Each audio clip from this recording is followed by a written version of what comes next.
Ngayong gabi, time out muna tayo sa mga mabibigat na kaso. Sa gabing ito, ating babalikan ang ilan sa mga kwentong nagpaantig sa ating mga puso at ating nabigyan ng aksyon. Ako po si Rafi Tulfo, ang kapatid mo.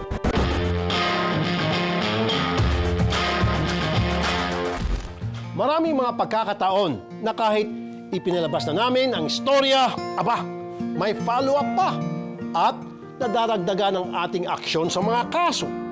Ilan sa mga ito ang aming itatampok ngayon.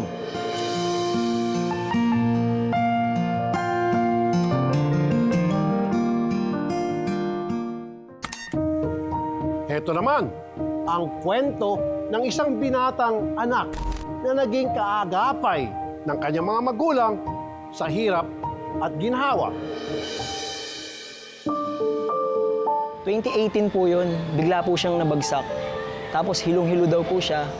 Tapos sinugod po namin siya sa ospital. Doon po nalaman na meron po siyang aneurysm. Ilang buwan din po sa ospital. Mga 6 months din po inabot. After pandemic po, yung father ko po, umuwi ng Pangasinan. Mahilig po kasi siyang umakyat po ng bundok. Nice, doon po siya inabutan ng stroke sa bundok. Tapos nung binaba, kailangan po ng mag-aalaga. Yung time na yon, yung ate ko po, 3 po yung anak, hindi po siya pwede. Nag-decide po yung mother ko na siya na lang po yung mag-aalaga kahit ayoko po. Kasi hindi po ako pwede kasi ako po yung nagtatrabaho para sa pamilya namin. Ayun, si mama po yung umuwi. Hanggang sa ilang buwan yung tita ko po tumawag. Sabi niya na kailangan na raw pong ipa-check up yung mama ko kasi paulit-ulit na daw po nang sinasabi. Pina-check up po namin siya. Doon po siya na-diagnose ng Alzheimer. Nag-decide po ako na ibenta yung motor para kunin po silang dalawa doon. Probinsya po. Sabay ko po silang inuwi dito. Tapos pagdating po dito, nag-give up na po ako sa trabaho. Kasi po yung motor wala na po. Tsaka kailangan na po silang tutukan. Kasi yung father ko po stroke. Tapos yung mama ko noon, paulit-ulit.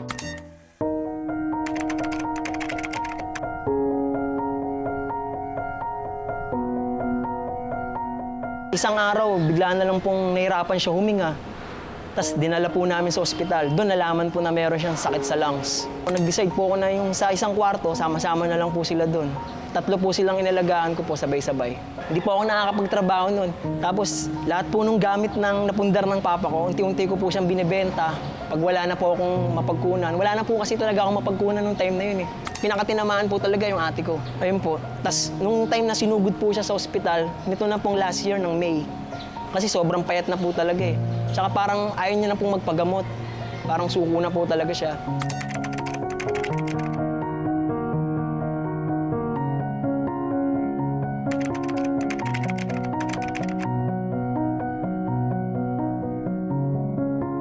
Nakaburol po yung ate ko dyan sa labas. Hindi po nila alam, wala po silang alam. Kasi mother ko po, sinasabi ko po sa kanya. Kasi po, Alzheimer na eh. Mga 5 minutes lang po, nakakalimutan niya na. Tapos parang natatanggap niya na rin na, ay, oo, patay na nga pala ate mo. Nung na-diagnose din po ako eh. Nagkasakit din po ako. Sa lumbar po. Meron po akong lumbar stenosis po ngayon. Po yun, nakuha ko sa pagbubuhat po kay mama. Kailangan po ng therapy. Sobrang hirap po, ma'am. Sa tingin ko nga, kung sa iba-iba po ito mapunta, baka tumakas na lang eh. Kasi hindi po talaga biro yung nangyari, ma'am. Mula sa pagtatrabaho ko, pati po yung camera ko, binenta ko po. Camera, motor, pinagbebenta ko po lahat. Umabot na nga rin po sa na time na parang gusto ko na pong mawala rin sa mundo eh. Sobrang dami ko pong tanong. Talagang hindi ko po maintindihan kung bakit nangyayari po sa akin yung ganun. Tapos nagbasa po ako ng Bible. Ayun po, lahat po ng tanong ko, nasagot po doon.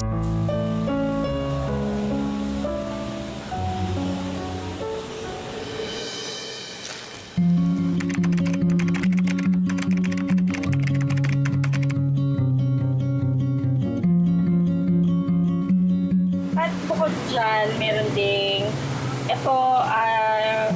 voucher, grocery vouchers para bukod dyan sa mga binili na sa'yo. Makabili ka din kung ano yung, Okay po. Thank you po. Kailangan.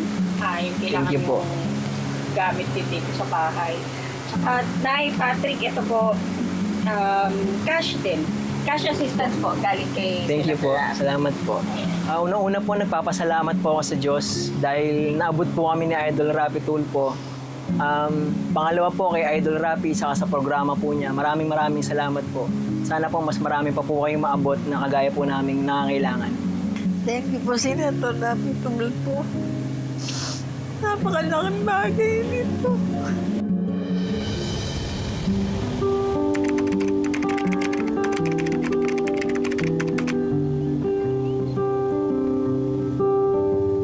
Yung tulong po ni Idol Rafi, yung iba po ron, inano ko po sa maliit kong business. Pinuhunan ko po. Tapos yung iba po sa pangangailangan, sa gamot po, sa mga diaper. Ayun po. Pabili ka naman ng mga pangangailangan ni mama na wala doon sa groceries. Opo, yes po, ma'am. Marami naman po ako nabili na ibang pangangailangan.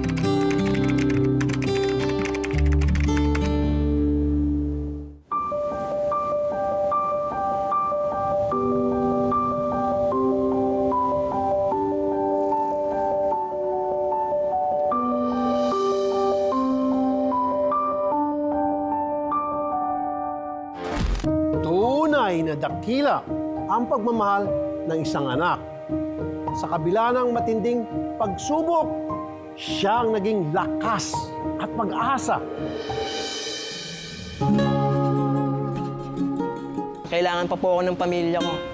Saka kailangan po nila talaga ng tutukan dahil sa mga sakit po nila. Hanggang buhay po sila, kaya ko pong gawin to. Minsan, inilalagay tayo ng Diyos sa pinakamahirap na sitwasyon ng buhay natin, hindi para pahirapan, kundi para maging mas matatag. At nabubuhay tayo, hindi para bumitaw at sumuko, kundi para lumaban at matuto. Araw-araw po nating pipiliing maging mabuting tao.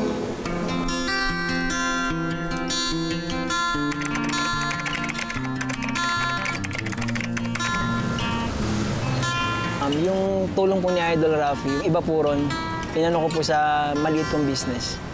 Pinuhunan ko po. Tapos yung iba po sa pangangailangan, sa gamot po, sa mga diaper. So ngayon, ano nang pinagkakabalahan mo? Bali, ayun po, nagbebenta po ako ng mga cup, tapos mga tote bag na sarili ko pong design. Ganun.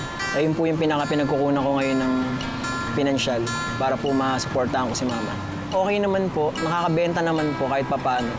Saka marami din pong na-inspire sa kwento ko, kaya bumibili po sila, parang tulong na rin po sa akin.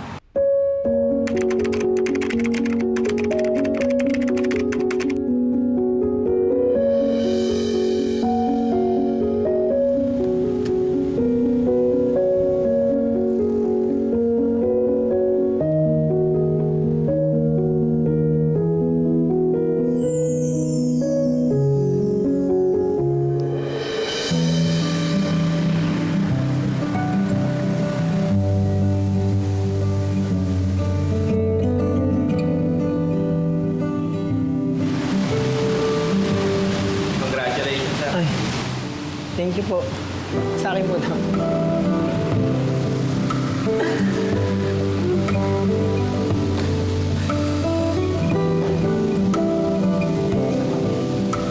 Bago-bago. Senator Idol Rafi Tulfo, pinapangako ko po na yung motorsiklo is pag-iingatan ko po. Sobrang laking tulong po niyan para po sa tinatayo kong maliit na negosyo. Mas magagamit ko po siya, hindi na po ako magko-commute. Sobrang laking tulong po talaga nung binigay niyo po sa aking motorsiklo. Aalagaan ko po yung motorsiklo, hindi ko po pababayaan. Palagi ko pong lilinisin.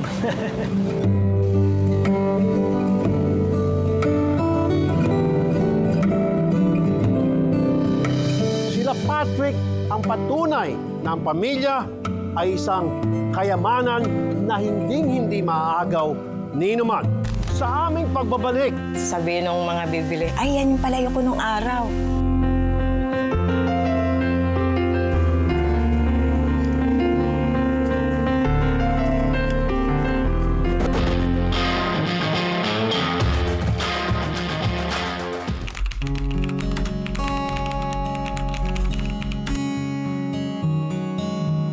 Viral ang isang lola sa Rizal sa ibinebenta niyang palayok-palayukan. 50 years na pala niya itong ginagawa. Ito pa nga raw ang bumuhay sa pamilya nila.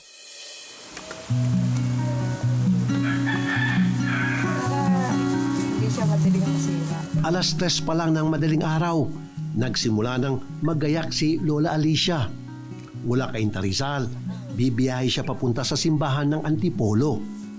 Hindi para magsimba, kundi para magtinda ng tinatawag na palayok-palayukan. Dati, patok itong laruan. Ngayon, pwede na rin gawing dekorasyon sa bahay. Kaya hanggang ngayon, mabenta pa rin ito sa iba. Sasabihin nung kasi mga sinauna pa yan eh. Sabihin nung mga bibili, ay yan yung palayok ko nung araw. Tapos bibili sila, bibili nila yung mga apo nila, anak. Pwede yung pagluto-lutuan ng mga bata. At kahit 68 anyos na, ayaw pa rin paawat ni Lola Alicia sa paghahanap buhay. Pag yung lola ko, gumagawa siya, tapos tinitinda ko rin yun sa lola ko.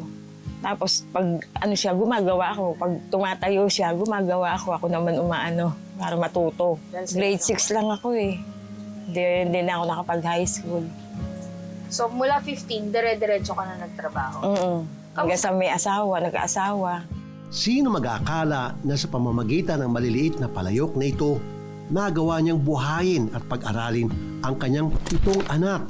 Solo parent din kasi si Lola Alicia. At ito lang ang alam niyang paraan. At malilit pa yung mga anak ko, nagtitinda na ako. Nahirap ang buhay nun eh.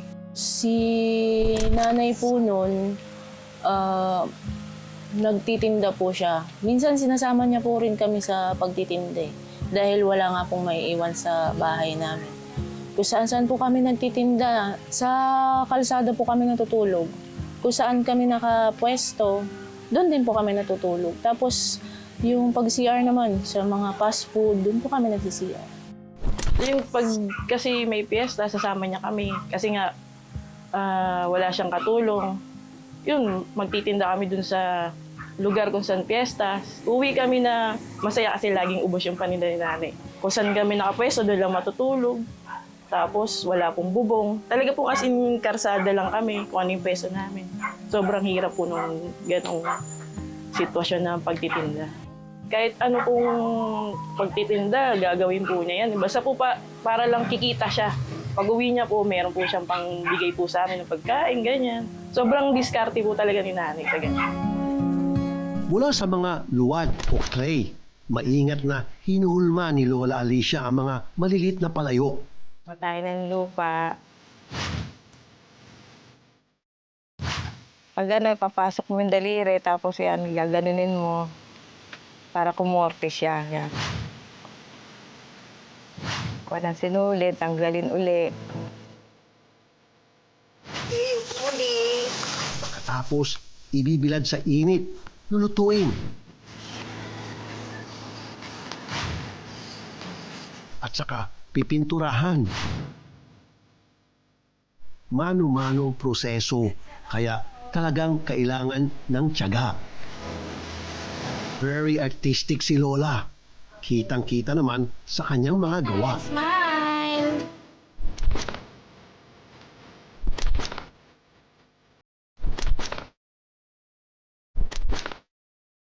Sa lahat ng sakripisyo ni Lola Alicia, puro pagmamalaki at papuri ang kanyang anak na si Marga. Sa totoo lang po naging inspirasyon ko po siya kasi napakasipag po niyang magtrabaho.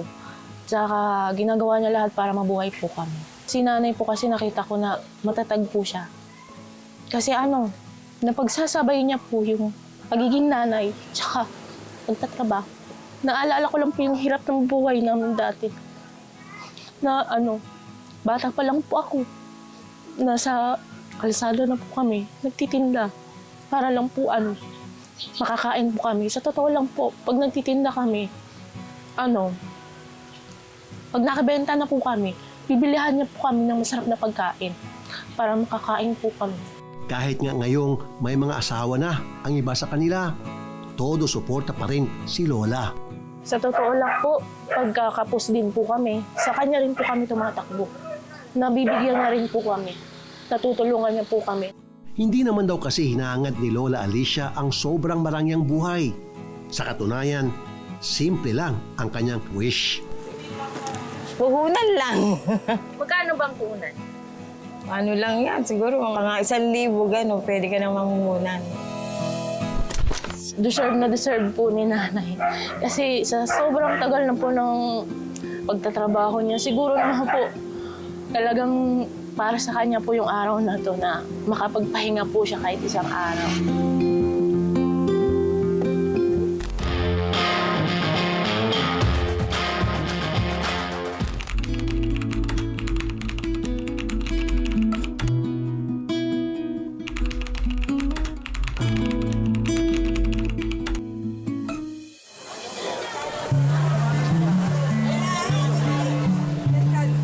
Ngayong araw, sinamahan naming maglako si Lola Alicia ng palayok-palayukan.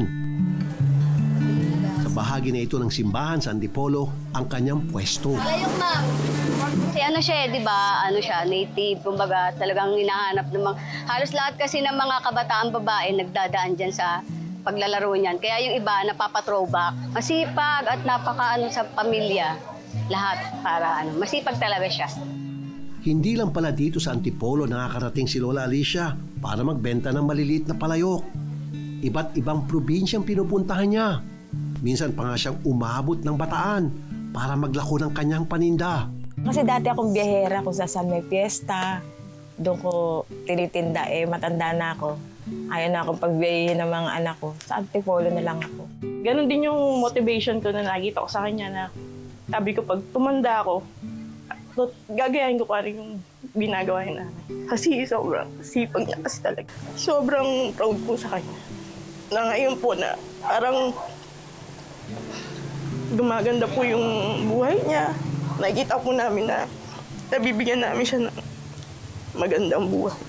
Aminado si Lola Alicia na lalabo ng kanyang paningin. Pero bukod dito, wala na raw siyang ibang iniindang sakit. Kaya bilang reward sa matagal na niyang paghahanap buhay, meron kaming sorpresa para sa kanya.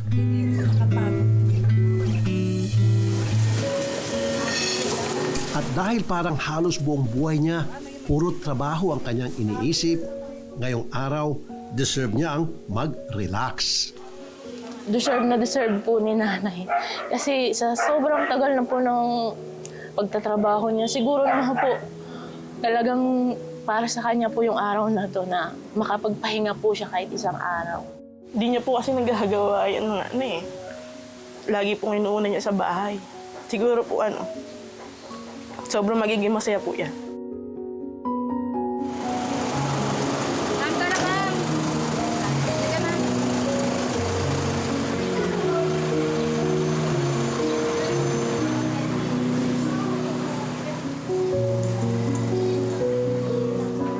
Kitang-kita namin ang tuwa sa mga mata ni Lola mula sa aming mga regalo.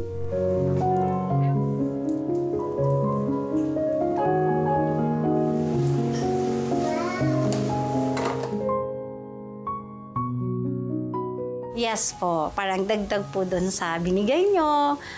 Binibigyan po rin namin si Lola ng 1 year na free haircut and manicure and pedicure. Punta lang siya rito and ibibigay po namin sa kanya yon. Puhunan ng hiling ni Lola. Kaya naman, yan na rin ang sunod naming ibinigay.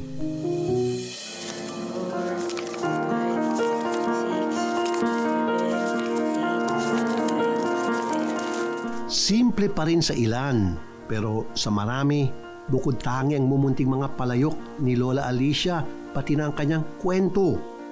Wala man siyang ibang maasahan, pinili pa rin niya sa lahat ng pagkakataon na gumawa ng mabuti para sa kanyang pamilya. Kaya sana magsilbing itong inspirasyon sa iba. Hanggang sa susunod na linggo, ako po si Rafi Tulfo, ang kapatid mo.